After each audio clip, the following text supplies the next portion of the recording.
فریاد کرتے رہ گئے اور کچھ نہیں. منور حسن صاحب اسی لیے کہتے تھے نا اس کی معافی مانگے.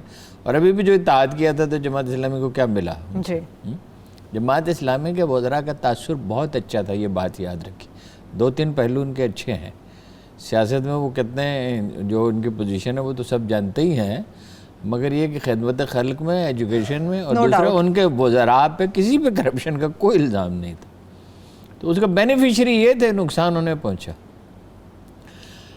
پھر یہ ہے کہ ابھی ایک بڑے اخبار نے سروے کرایا ہے کہ عمران خان ابھی بھی پاپولر ہیں, اور اس کی وجہ کرونا ہے یا جو کچھ بھی ہے, یا امیدیں بھی وابستہ ہیں لوگوں کی وابستہ ہیں امیدیں بھی. پھر ان کے لوگ عمران خان کے لوگ اس کے ساتھ ہیں. مولانا فضل الرحمان کو تو یہ سوٹ کرتا ہے ایجیٹیشن, اس لیے کہ نقد داد ملے گی, مدارس کے لڑکے ہیں لے آئیں گے, نواز شریف صاحب کو جذبہ انتقام بھی ہے. نواز شریف صاحب جو ہے نا, انہوں نے معاہدہ توڑ دیا. وہ اس معاہدے پہ گئے تھے کہ وہ کوئی پارلیمانی سیاست کریں گے اور ایجیٹیشن نہیں ہوگا, لیکن صبر کہاں پاکستانی سیاستدانوں میں, اور نواز شریف میں تو بالکل ہی نہیں. سیاست کر رہے ہیں, اقتدار مل سکتا ہے. انہوں نے مولانا فضل الرحمان کو فون کیا, بیٹی کو اجازت دے دی کہ پتھر لگے جاؤ مارو, اور اس کا تو مطلب یہ ظاہر ہے عمران خان تن کے کھڑا ہو گیا ہے, اور اب اس کے تیور یہ ہیں کہ اب جو کرنا ہے کر لو. شہباز شریف کا کیا ہوگا؟ ان کی انڈرٹیکنگ پہ نواز شریف صاحب گئے ہیں. پہلے اس کی بات کر لینا, یہ بڑا اہم سوال ہے. جی جی, بات یہ ہے کہ اب وہ تو اس کو اندازہ ہو گیا ہے کہ نہیں کر سکتے. ایک تو کرونا بھی ختم تھوڑی ہوا ہے, ایک سیلاب ہے, لوگ اپنی مصیبتوں میں پھنسے ہوئے ہیں, مہنگائی ہے, برڈن ہے, اس میں یہ عمران خان بھی قصوروار ہے, مگر یہ کہ پچھلی حکومتیں بھی تو اتنا ملبہ چھوڑ گئی ہیں نا. یہ تو اب کچھ ہیں تو یہ بھی نہ کردہ کار تو یہ بھی کچھ نہیں سکے نا. چینی پہ ہاتھ ڈالا تو 100 روپے سے اوپر پہنچ گئی, اور آٹے پہ ہاتھ ڈالا تو 1.5 گنا مہنگا ہو گیا. ہیں تو یہ بھی باتوں کا ہی نا, کرنے کرانے کے تو کچھ نہیں ہے, لیکن لوگ اس موڈ میں نہیں ہیں. مولانا فضل الرحمان کو ایک تو جذبہ انتقام ان کا ٹھنڈا ہوتا ہے, اور پولیٹیکلی الائیو رہتے ہیں, لیڈری بھی ان کی چمکتی ہے. ساری چھوٹی پارٹیاں بلا لی نا, عبدالصمد اچکزئی بھی, اختر بینگل بھی, ازمند یار ولی بھی ہیں جی, اور ان لوگوں کیا ہے, ان کا کوئی اور تو کوئی کام ہے نہیں. ایجیٹیشن میں ہوں گے تو زندہ رہیں گے نا. لیکن متحدہ اپوزیشن مجھے بنتی کہیں دکھائی نہیں دیتی, اس کو کوئی امکان نظر نہیں آتا. اور بنیں گے تو مولانا فضل الرحمان کو کیوں لیڈر بنائیں گے؟ اس کا بینیفیشری جماعت اسلامی والوں سے میں نے پوچھا, اس کا بینیفیشری کون ہوگا؟ میرے تو خیال تھا وہ جا رہے ہیں. انہوں نے کہا بھائی جان ہم نہیں جا رہے, اس کا بینیفیشری ہوں گے وہی لٹیرے. یہی لفظ استعمال کیا انہوں نے, زرداری اور نواز شریف. تو فائدہ کیا ہوا؟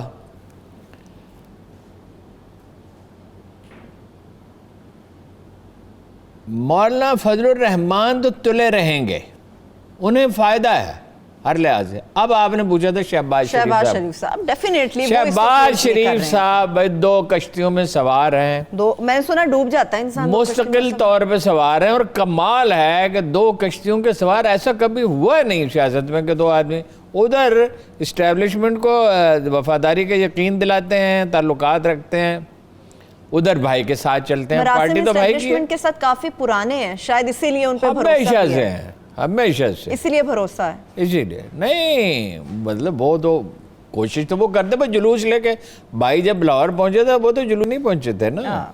وہ تو ہر مرحلے پہ انہوں نے کوشش تو کی اسٹیبلشمنٹ کو مطمئن رکھنے کی. ویسے جو مذاکرات ہیں نا, تو شہباز شریف صاحب نے نہیں کیے. ذہن میں ان لوگوں کے یہ تھا کہ بھئی چلا جائے, 3 بار وزیر اعظم رہ چکا ہے, پارٹی کا کوئی اور آدمی آ جائے گا اور اپنی آرام سے جلاوطنی کی زندگی بسر کرے.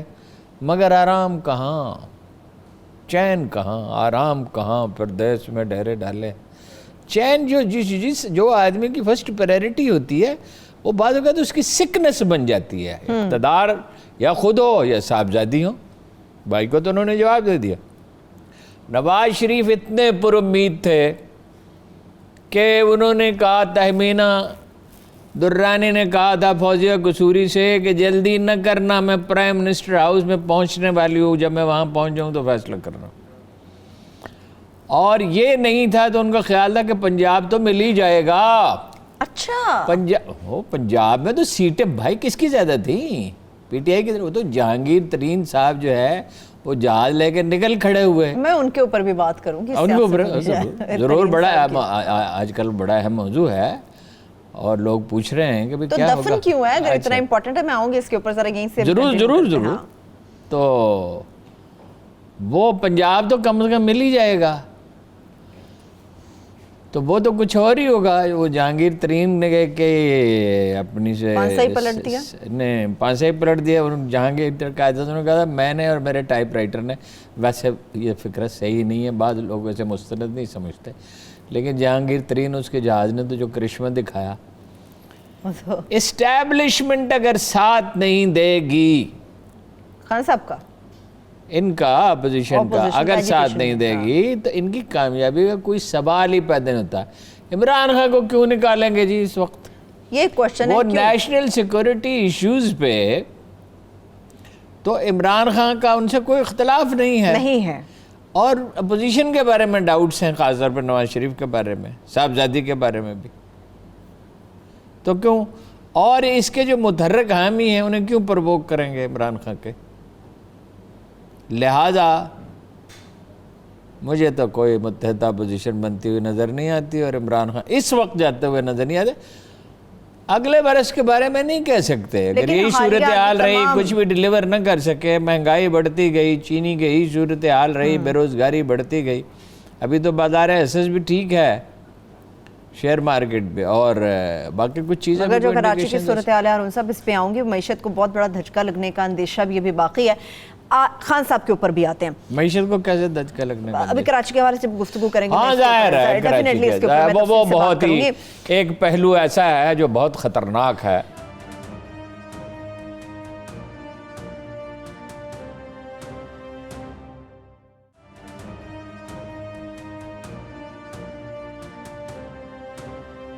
ملک کے اندر اگر احتساب کا ادارہ ہے, اس کے احتساب سے بچنے کے لیے یا بچانے کے لیے وزراء کو وزیر اعظم اگر خود اپنی سٹیٹمنٹ دیتے ہیں, تو کون سے ملک میں ایسا ہوتا ہے کہ وزیر اعظم خود بتا رہا ہو کہ نہیں ایسا نہیں ہے تو ویسا نہیں؟ بزدار صاحب کے معاملے پہ ہوا, خان صاحب نے ایک انٹرویو دیا ابھی ریسنٹلی, انہوں نے رزاق داؤد, جس کے اوپر کئی سوال اٹھتے ہیں, انہوں نے کہا میں 40 سال سے جانتا ہوں, ان کے اوپر جو بات ہوتی ہے وہ غیر منصفانہ ہو رہی ہے. نہیں, وزیر اعظم صاحب جانتے ہوں گے انہیں, لیکن قانون کی نظر میں اس بات کی اہمیت نہیں ہے کہ وزیر اعظم انہیں جانتے ہیں اور وہ حسن ظن رکھتے ہیں, یا آئی بی کیا کہتی ہے. قانون کی نظر میں قانون تو واقعات دیکھے گا کہ وہ ڈیم کے معاملے میں ان کا انٹرسٹ ہے نہیں ہے, سی پیک کی مخالفت کی یا نہیں, کاروبار میں کہیں کوئی گڑبڑ کی یا نہیں کی.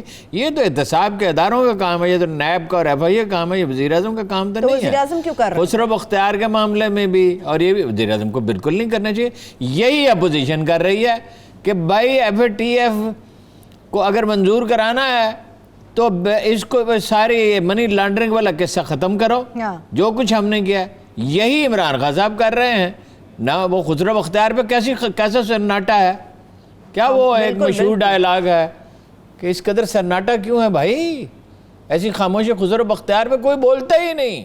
وہ تو بالکل بی آر ٹی کی چھتیں ٹپکی, کوئی اس کا ذمہ دار ہے کہ نہیں ہے. اور آئی بی نے کہہ دیا کہ دامن ان کا صاف ہے تو دامن ان کا صاف ہوگا. تو نیب بند کر دیں, نیب بند کر دیں, پھر بند کر دیں. نیب کے ادارے کو بند ہونا چاہیے. نیب کا ادارہ صرف احتساب اپوزیشن کا ہی کیوں کرے؟ وائٹ کالر انہوں نے, اور نیب والے کو کوئی دماغ چل گیا ہے, انہوں نے ان کو بلایا اور ان کے پرنسپل سیکرٹری کو 4 دفعہ بلایا. ٹھیک ہے, ترین صاحب کے, رزاق داؤد صاحب کی تو بڑی سائیڈ لے لی خان صاحب نے. ترین صاحب آپ نے کہا بڑا اہم موضوع ہے, دفن کیوں ہے, مٹی کے نیچے کیوں ہے یہ موضوع, اوپر کیوں نہیں آ رہا؟ نہیں, اب تو اس پہ تو گفتگو ہو رہی ہے. پہلے تو انہوں نے ظاہر افسوس کیا کہ میرا اتنا پرانا ساتھی تھا, اور اس سے یہ تاثر پیدا ہوا کہ وہ تعلقات کی بحالی چاہتے ہیں, مگر میری رائے یہ نہیں تھی.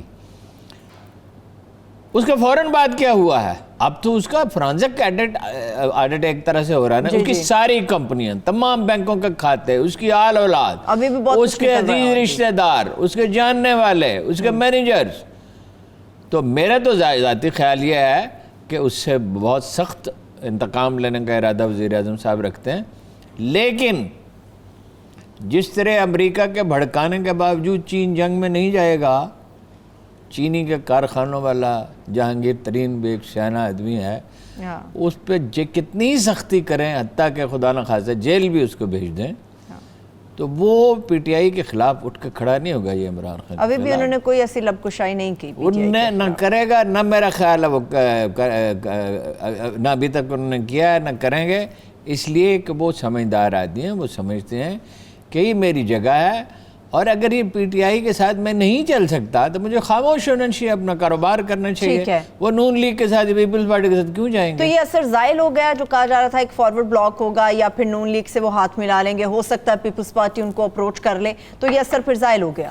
اس وقت میرا تو خیال ہے کہ وہ نہیں جائیں گے، لیکن فرض کیجئے وہ مخالفت کرتے ہیں پی ٹی آئی کی، تو کبھی کوئی وقت ہوگا تو کریں گے، یا پوری کہانی بیان کریں گے. وہ عملہ کیا ہے اس کہانی میں، بڑی عجیب و غریب چیزیں ہیں جو چونکہ پوری طرح مصدقہ نہیں ہیں، اور اس سے اندیشہ ہے.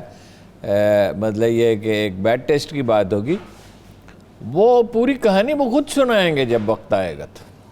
اور وقت تمام پردے چاک کر دیتا ہے، حقیقت لوگوں کے سامنے تاریخ میں کوئی چیز راز نہیں رہتی. اب مجھے آئیں ذرا کراچی کی طرف ہارون صاحب. یہ کراچی کی حقیقتیں کب لوگوں کے سامنے شاید آ گئی ہیں تو لوگ اندھے ہو گئے، ہمیں نظر نہیں آتا کہ کراچی شہر کو کس نے تباہ کیا، کیا نہیں ہوا. وہ تو قرآن مجید کہتا ہے نا، میں ہمیشہ دہراتا رہتا ہوں کہ کھرے اور کھوٹے کو ہم الگ کر دیتے ہیں ایک پروسیس میں، چھانٹ کے جدا کر دیتے ہیں، آشکار کر دیتے ہیں خلق خدا کے سامنے. 12 سال سے ایک آدمی بیٹھا ہوا ہے آصف علی زرداری، اور منمانی کر رہا ہے. جو مکان چاہے خرید لے، جو پلاٹ چاہے خرید لے، جو کاروبار چاہے کرے، جس کو چاہے ایک نیا شہر وسانے جو من بھا گیا وہ لے لیا. دیکھیے مسائل کیا ہیں. پہلی بات تو یہ ہے کہ یہ جو بلڈنگ کنٹرول اتھارٹی ہے نا، ایک یہ اس کا مظہر ہے. ایم کیو ایم اور پیپلز پارٹی نے اس کو، جو میں نے آپ سے کہا نا تھا کہ جیسے دلی لوٹی، اس طرح لوٹا گیا ہے اس کو. 4 نالے محمود آباد، گجر نالہ، فلاں اور فلاں، جی کچھ کا نام مجھے یاد نہیں آتے، تو 8 سے 12 کلومیٹر تک 80,000 مکانوں کی اجازت دی ایم کیو ایم نے. 80,000، حتیٰ کہ ان کا سٹی آفس بلدیہ کا اس میں بنایا. جب آپ نالوں میں مکان، 80,000 مکان، تو خمیازہ بھی بھگت لیا. کے پی ٹی بھی نے، کراچی پورٹ ٹرسٹ نے بھی ایک کالونی بنائی. اس کا تو انڈر پاس ڈیفینس ایڈ کا ایک حصہ بھی جو ہے وہ سمندر جو ریکلیم کیا ہے، مچھر کالونی وغیرہ، وہ کوڑا ڈالتے رہتے ہیں اس میں. آپ چاہیں تو ایک پلاٹ خرید لیں سمندر میں، کچھ 2 سال کے بعد وہ آپ کو مل جائے گا اگر وہ دینا چاہیں تو. اس میں کوڑا ڈالتے رہیں گے، اس سمندر سے جب وہ بھر جائے گا اس جگہ سے، ہائی ٹائیڈ جہاں پہ آتی ہے وہاں پہ وہ ڈالتے رہتے ہیں. تو 500 ارب روپے پاکستانی تقریباً تہران پہ ہر سال خرچ ہوتے ہیں. اس سے چھوٹا شہر ہے، اور اگر آپ تہران جائیں تو آپ کو اندازہ ہو کہ صفائی ہوتی کیا ہے.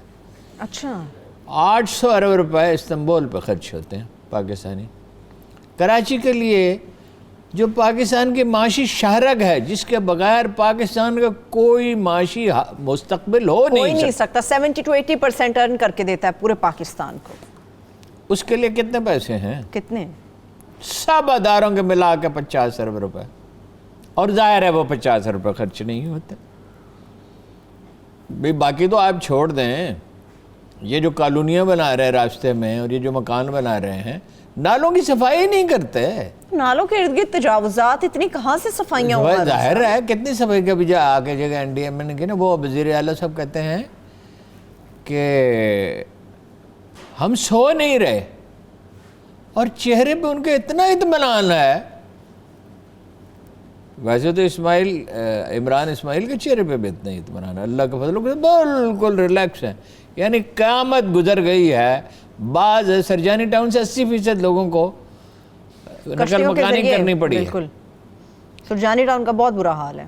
فرنیچر کی جو مشہور مارکیٹ ہے اس میں بورڈ تک پانی ہے، شٹر تک نہیں، بورڈ تک. عمر بھر کی اس کی کمائی چلی گئی. جو کھانے کے مراکز کا علاقہ ہے ہارون صاحب، وہ مکمل ڈوبا پڑا ہے.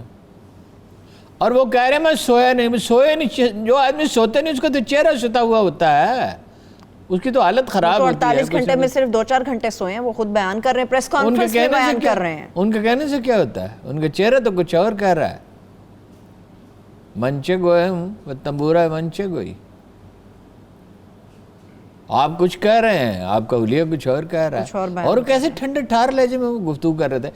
He gave the impression کہ کل تک تو صورتحال ٹھیک تھی, کل بہت زیادہ بارش ہوئی, اس میں شبہ نہیں کل بہت زیادہ بارش ہوئی,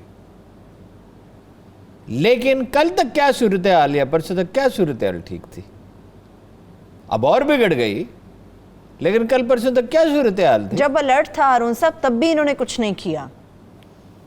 ابھی تو مزید بارشیں ہیں جن کے بارے میں محکمہ موسمیات نے کہہ دیا, تو کراچی شہر کا ہوگا کیا بنے گا اس شہر کا, باسیوں کا کیا بنے جی, گا؟ کراچی کی مکمل بحالی کے لیے تو بہت روپے چاہیے, ڈٹرمینیشن چاہیے. اب اطلاع یہ یونس ڈھاگا صاحب کو, ڈھاگا ان کو بنا رہے ہیں, لیکن ابھی یہ کہا گیا کہ کیا کریں گے, وفاقی نجم شاہ صاحب ہے جو ان کی اپنی چوائس ہے. کوئی ایکسپرٹ کیوں نہیں تلاش کرتے؟ ٹاؤن پلاننگ کا اتنے لوگ ہیں کراچی میں نہیں تو پنجاب سے لے جائیں, اس میں کیا سوال ہے؟ یہ تعصب کا معاملہ ہو جائے گا ہارون صاحب, اگر آپ پنجاب کی بات سندھ میں اندر کر دیں گے نہ لے جائیں. تو وہاں پہ کون مسئلہ کھڑا ہو دیکھیے, جائے گا. 18ویں ترمیم کے تحت اختیارات تو ان کے پاس ہیں, نہ لے جائیں, ان کی مرضی ہے. میں تو یہ کہتا ہوں کہ جہاں سے ملے, بلوچستان سے ملے, پختونخوا سے ملے, کہیں سے ملے.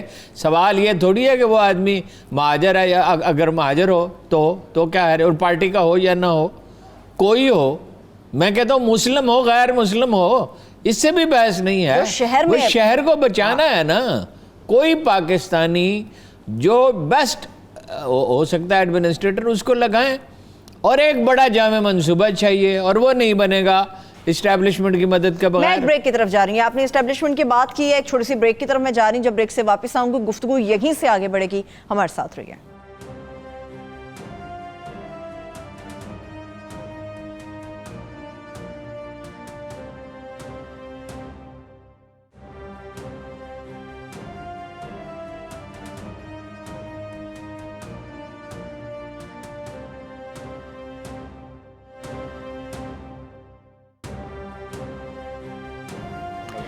بریک کے بعد ایک بار پھر سے پروگرام میں ہم آپ کو خوش آمدید کہیں گے. ہارون صاحب, کراچی کی بات ہو رہی تھی, وزیر اعلیٰ مراد علی شاہ صاحب نے پریس کانفرنس کی ہے, بلاول صاحب نے بھی ان کو ٹیلی فون کیا. ان کا یہ کہنا ہے کہ جتنا نقصان ان بارشوں سے ہو رہا ہے وفاق اس کا ازالہ کرے گا. نہیں, وفاق تو انہوں نے کہا, عمران خان نے پہلے تو انہوں نے کہا جی مجھ سے ملتے ہی نہیں, بات ہی نہیں کرتے. بھئی فوج بھیجی ہے, وہ مدد کر رہی ہے, NDMA کو بھیجا ہے. اچھا, پھر انہوں نے کہا جی مجھ سے بات ہی نہیں کرتے. تھوڑی دیر بعد اسد عمر کا ٹویٹ آیا کہ وزیر اعلیٰ کو فون کیا ہے وزیر اعظم نے. ویسے وزیر اعظم کو جانا چاہیے تھا, وہاں جاتے ہیں اس سے فرق پڑتا ہے جانے سے. لیکن یہ ہے کہ بھئی 18ویں ترمیم کے تحت اختیارات تو سارے آپ کے پاس ہیں, آپ اختیار سے ذرا برابر پیچھے نہیں ہٹنے چاہتے. ٹھیک ہے, بالکل. اور پیسے سارے مرکز دے دے, آپ کے حوالے کر دے. اس کی ضمانت کیا ہے کہ وہ پیسے خرچ ہوں گے؟ یہ دلیل دی مرزا وہاب نے کہ ہم نے کراچی کو اس لیے بلدیہ کو اختیارات نہیں دیے کہ شکایات تھیں کرپشن کی. اچھا, ٹھیک ہے, لفظ یہ کرپشن میں استعمال نہیں کیا, انہوں نے تحفظات ہے یا سب, مراد یہی تھی.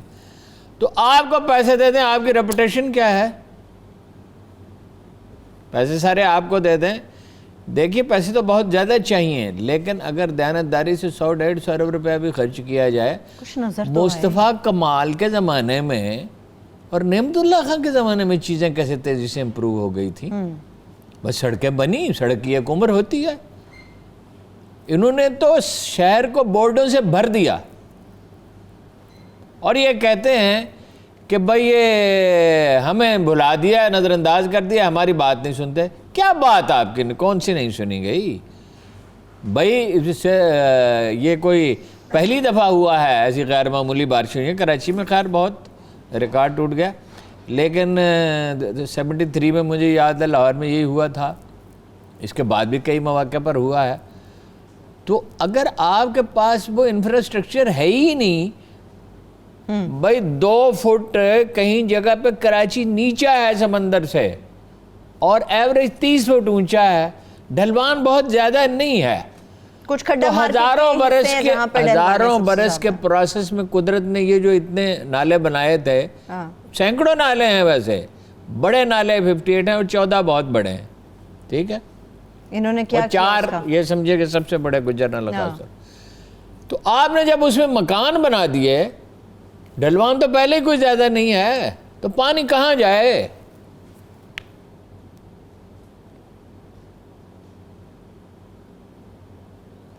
کچھ کرنے کے لیے تیار ہی نہیں ہے۔ تو اب جو یہ نقصان ہوا ہارون صاحب، سڑکیں بیٹھ گئی ہیں، لوگوں کے املاک کو نقصان پہنچا ہے، برے حالات ہیں، تو کیا یہ وفاق کی ذمہ داری ہے کہ وہ یہ اس نقصان کا ازالہ کرے گا؟ نہیں، وفاق بھی جو کچھ کر سکتا ہے اسے کرنا چاہیے، لیکن بنیادی طور پر حکومت سندھ کی ذمہ داری ہے۔ لیکن وہ کہہ رہے وفاق نے کہا نہیں سڑکیں، مطلب نیو ناظم آباد میں 9 فٹ پانی کھڑا ہے۔ آئیے چندری گڑھ روڈ جو ہے ہارون صاحب، تجارتی مرکز ہے وہ پورا، وہ کمپلیٹ اس وقت بلاک ہے۔ شاہراہ فیصل بند تھی، شاہراہ فیصل اگر بند ہوگی تو باقی لاہور کی مال روڈ بند ہو جائے تو باقی کیا بچا؟ باقی کیا بچا؟ بالکل آپ صحیح کہہ رہے ہیں ہارون صاحب۔ اب یہ دیکھیے ہوتا کیا ہے، اب یہ جائیں گے ورلڈ بینک کے پاس، جو میرا اندازہ ہے وہ بڑے بڑے منصوبے، غیر ملکی مشیر، بڑی بڑی تنخواہیں، وہ سب کچھ اس کی نظر ہو جاتا ہے۔ آپ مقامی ماہرین سے مدد لیں، اپنے مقامی وسائل کتنا قرض آپ لیتے رہیں گے اور کیسے ادا کریں گے؟ 85% کے قریب پہنچ گیا ہے قومی آمدن کے برابر، 72% سے ہوتا ہوا، تو یہ کب تک قرض لیں گے آپ؟ اس کے لیے ایفرٹ پٹ کرنی پڑے گی پوری ڈٹرمنیشن کے ساتھ، ورنہ پیپلز پارٹی اس میں اسی طرح ڈوبے گی جیسے ایم کیو ایم ڈوبی ہے۔ ایم کیو ایم کو کوئی بات سمجھ میں نہیں آتی تھی۔ معذرت کے ساتھ ایم کیو ایم کی بات کی، اگر میری ٹیم نے ایک کلپ رکھا ہوا ہے، اگر وہ آپ دکھا سکیں تو وہ ہارون صاحب آپ کو حالت زار بھی بیان کرے گا، ہنسی بھی آئے گی، رونا بھی آئے گا۔ یہ ویڈیو، یہ ہارون صاحب یہ ایم کیو ایم کے لوگ ہیں جو کہ پانی کے اندر جھاڑو چلا رہے ہیں، جو پہلے صفائیاں نہیں کہ کیا مزہ خیز ہے، آپ اپنی حالت زار پر رو رہے ہیں، ہنس رہے ہیں، عوام کا مذاق اڑا رہے ہیں، یہ پانی کے اندر جھاڑو چلانے کا مقصد کیا ہے؟ مسخرہ بنا ہے اور کیا ہے؟ تماشا یہی ایم کیو ایم ہمیشہ کرتی آئی ہے، یہی پیپلز پارٹی کرتی آئی ہے۔ سندھ کی بدقسمتی کے 2 نام ہیں، ایک ایم کیو ایم ہے، ایک پیپلز پارٹی ہے۔ اور انہوں نے رول کیا ہے، انہوں نے ہی رول کیا ہے۔ نہیں دیکھیے نا، وہ جناب امام زین العابدین کا قول ہمیشہ ہم دہراتے رہتے ہیں۔ جی آپ نے فرمایا کہ اتنی تکلیف مجھے کربلا میں نہیں ہوئی تھی جتنی اہل کوفہ کی خاموشی پر۔ کوفہ ایک شہر نہیں، ایک خاموش امت کا نام ہے۔ ہر وہ شہر جہاں ظلم ہو اور لوگ خاموش رہیں وہ کوفہ ہے، اور اس کے رہنے والے کوفی ہیں۔ یہ پاکستان کے شہر تو کوفہ بن گئے۔ لوگ اٹھ کے کھڑے کیوں نہیں ہوتے؟ جب تک پیپلز پارٹی کو اور ایم کیو ایم کو دفن نہیں کر دی جائے، ایم کیو ایم تو موت کے راستے پر ہے۔ پیپلز پارٹی کو پولیٹیکلی سپیکنگ، رائے عامہ سے، اپنی قوت سے، عوامی قوت سے دفن نہیں کر دیا جائے گا، نہ صرف اچھا کراچی تو نہیں، صرف حیدرآباد ڈوب رہا ہے۔ اور انٹیریئر سندھ میں کیا حالت ہے؟ انٹیریئر سندھ میں بہت جانی نقصان بھی ہو رہا ہے، مکان گر رہے ہیں، بہت بری حالت ہے، اس کی کوریج اتنی نہیں ہو رہی۔ آبویسلی کراچی زیادہ بڑا ہے، اس کی صنعتی اہمیت بھی ہے، آبادی کا تناسب بھی زیادہ ہے۔ انٹیریئر سندھ میں کیا ہو رہا ہے؟ انٹیریئر سندھ میں یہی ہو رہا ہے۔ ایک تو وہ ویسے وڈیرے کی گرفت میں مستقل طور پر ایک عام سندھی، ٹھیک، اور ایک جب یہ آفت آتی ہے، ایک سروے تھا بہت پرانا، کوئی 30-35 سال پہلے، شاید اس سے بھی کوئی زیادہ عرصہ ہو گیا، وہ ایک بڑے انگریزی اخبار میں چھپا تھا، سیلاب کا بھی خطرہ ہے۔ دیکھیے وہ چناب میں پانی چھوڑ دی، چناب میں کوئی ڈیم بھی نہیں ہے۔ صرف لاڑکانہ ضلع میں جتنا نقصان سیلاب سے ہوتا ہے، اگر وہ خرچ کر دیا جائے تو ملک تباہی سے بچ جائے۔ اب کالا باغ ڈیم اب سمجھ میں آتا ہے لوگوں کی یا نہیں سمجھ میں آتا؟ شاید آ جائے ہارون صاحب۔ نہیں دیکھیے، جب لوگ ضد پہ اڑ جاتے ہیں، جب لوگ سٹیٹ آف ڈینائل میں ہوتے ہیں، جب لوگ کوئی دلیل نہیں سننا چاہتے، پاگل پن اور جنون ان پر سوار ہو جاتا ہے۔ کتنے کروڑ فٹ پانی جو ہے وہ دریائے سندھ میں سما سکتا تھا اور سیلاب کا خطرہ ٹلتا۔ بارشیں تو کراچی کی ایک الگ مصیبت آئیں، لیکن کتنا فائدہ ہو سکتا، لاکھوں آدمیوں کا روزگار ہی چلا گیا ہے، قیمتی جانیں چلی گئی، 80 افراد کی تو ڈیٹیل مراد علی شاہ صاحب نے دی ہے۔ کالا باغ ڈیم اگر یہ ہوتا اگر تو یہ اب جو سیلاب کا خطرہ ہے وہ تو نہ ہوتا، بجلی الگ پیدا ہو رہی ہوتی۔ 35% حصہ کراچی کا اندھیرے میں ہے اس وقت. 35%، 35% حصہ کراچی کا اس وقت مکمل اندھیرے میں ہے اور نہ جانے کب تک رہے. فیز 2 کا میں نے پتہ کیا ہے، فیز 6 کا پتہ کیا ہے، ڈیفنس کا اور کچھ علاقوں کا. بعد میں 24 گھنٹے سے بجلی بند ہے، 24 گھنٹے. ایک بارش کے بعد کا حبس اور پھر بجلی کی بندش. بہت سارے لوگ پانی لوگ خرید کے دفاتر میں پیتے بند ہیں ہارون صاحب. کئی گھنٹوں سے، 1-2 دنوں سے لوگ اپنے دفاتر کے اندر محصور ہیں جو اپنے گھر کے تک نہیں جا سکتے. سڑکوں پر کنٹینر تیرتے ہوئے نظر آ رہے ہیں. نہیں، گاڑیوں، صرف جو گاڑیوں کا نقصان ہے میرا خیال ہے ممکن ہے وہ اربوں روپے سے بڑھ جائے، اس لیے کہ جو گاڑی پانی میں ڈوب گئی اس کے بعد وہ چلانے کے قابل تو نہیں رہی، باقی نہیں رہتی. ہارون صاحب اس کے انجن کا کیا ہوگا، اس کی سیٹوں کا کیا ہوگا، اس کے باقی چیزوں کا کیا ہوگا. ہارون صاحب پانی نکلے گا جو پیچھے باقیات اپنی چھوڑ کے جائے گا، جو بیماریاں چھوڑ کے جائے گا، اس کا کیا ہوگا. ہارون صاحب کیا یہ تجویز زیر غور آ سکتی ہے کہ دنیا کے کچھ ممالک کے حوالے سے کہا جا سکتا ہے وہاں 2 دارالحکومت بھی ہیں، جنوبی کوریا کا شاید کہا جاتا ہے وہاں پہ 3 ہیں، میرا خیال ہے ہو سکتا ہے کراچی کو بنایا جا سکتا ہے اسلام آباد سمیت. ہر تجویز پہ غور کرنا چاہیے، لیکن جو بات عمران خان نے کہی ہے وہ بڑی اہم ہے. کیا؟ بڑے شہروں کو ایک ملک کی طرح چلایا جاتا ہے، میٹروپولیٹن کارپوریشن. بالکل. استنبول کو اسی طرح چلایا جاتا ہے. لندن کا میئر وزیر اعظم کے بعد شاید سب سے زیادہ اہم آدمی ہوتا ہے. نیو یارک کے میئر کو آپ دیکھتے ہیں کتنی اہمیت دی جاتی ہے. جی. جب تک آپ بلدیاتی ادارے بااختیار نہیں بنائیں گے، لیکن کیا صوبائی حکومتوں کا رویہ کہ 18ویں ترمیم وہ پونی والا جو ہے، جو روتا ہے بہت ہے، رضا ربانی صاحب، میں کبھی یہ قوم اسے معاف نہیں کرے گی، اور نہ نواز شریف کو کرے گی نہ باقی لوگوں کو. 18ویں ترمیم کے تحت تمام اختیارات اسے دے دیے. او بھائی اختیارات لے لیے، چلیے اچھا کیا. صوبے اگر با اختیار ہوں اور پرفارم کریں تو سبحان اللہ سے. اور مگر بلدیات کو اختیارات کیوں نہیں دیتے؟ یا اسے کم از کم آبادی کے اول تو اختیار اسے ملنا چاہیے. وہاں کے لوگوں کا مسئلہ ہے جو اون کرتے ہیں، جو بھگتتے ہیں، جن کے سر پہ مصیبت پڑتی ہے، ان کو دینا اختیار. آپ نعمت اللہ خان کے زمانے میں ہوا تھا نا کام، دنیا ہی بدل گئی تھی نعمت اللہ خان کے زمانے میں. پھر اس کو کنٹینیو کیا مصطفیٰ کمال نے. تو اس وقت ہو سکتا تھا، تو اب کیوں نہیں ہو سکتا؟ اس لیے کہ وہ اون کرتے تھے کراچی کو. حالانکہ مصطفیٰ کمال کا ایک بڑا ہینڈی کیپ تھا کہ وہ سر پہ اس کے سوار تھا الطاف حسین. جی، اس کے باوجود اس نے یہ کر دکھایا. اور نعمت اللہ خان سے تو کبھی کسی نے یہ امید باندھی نہیں تھی کہ اتنا بڑا انقلاب برپا کر دے گا. بوڑھا آدمی 70 برس کا، گاڑی میں نیند پوری کرتا تھا، اتوار کا دن تھر پارکر میں گزارتا تھا، اور صبح سے شام تک وہ اویلیبل تھا. اور اس نے جو وعدے نہیں کیے تھے وہ بھی کام اس نے کیا. مثلا اس نے گرینری کا کوئی وعدہ نہیں کیا تھا. اس نے یونین کونسلوں کو پیسے دینے کا وعدہ نہیں کیا تھا. 5 لاکھ روپے ہر یونین کونسل کو دیے. تو اب کیا ہے؟ اب وہی کراچی ہے، وہی لوگ ہیں. وہ نعمت اللہ صاحب نہیں رہے ہارون صاحب، وہ مصطفیٰ کمال نہیں رہے. اب یہ مراد علی شاہ صاحب کے پاس ہے، جو کہتے ہیں مجھے نیند نہیں آتی، اور لہجہ ان کا اتنا ٹھنڈا ٹھار ہے اور اتنے پرسکون ہے، اور یہ تاثر دے رہے ہیں 12 برس سامنے بہت کام کیا ہے. اب نیچرلی یہ سوال اٹھ رہا ہے کہ مرکز کو مداخلت کرنی چاہیے. مصطفیٰ کمال تو چیخ کے کہہ رہے ہیں، وہ کہہ رہے ہیں کہ مقبوضہ کشمیر ہے کہ جہاں ہم آپ صرف باتیں کرتے رہیں گے اور قراردادیں پاس کریں گے، آئیں نہ یہاں مداخلت کریں.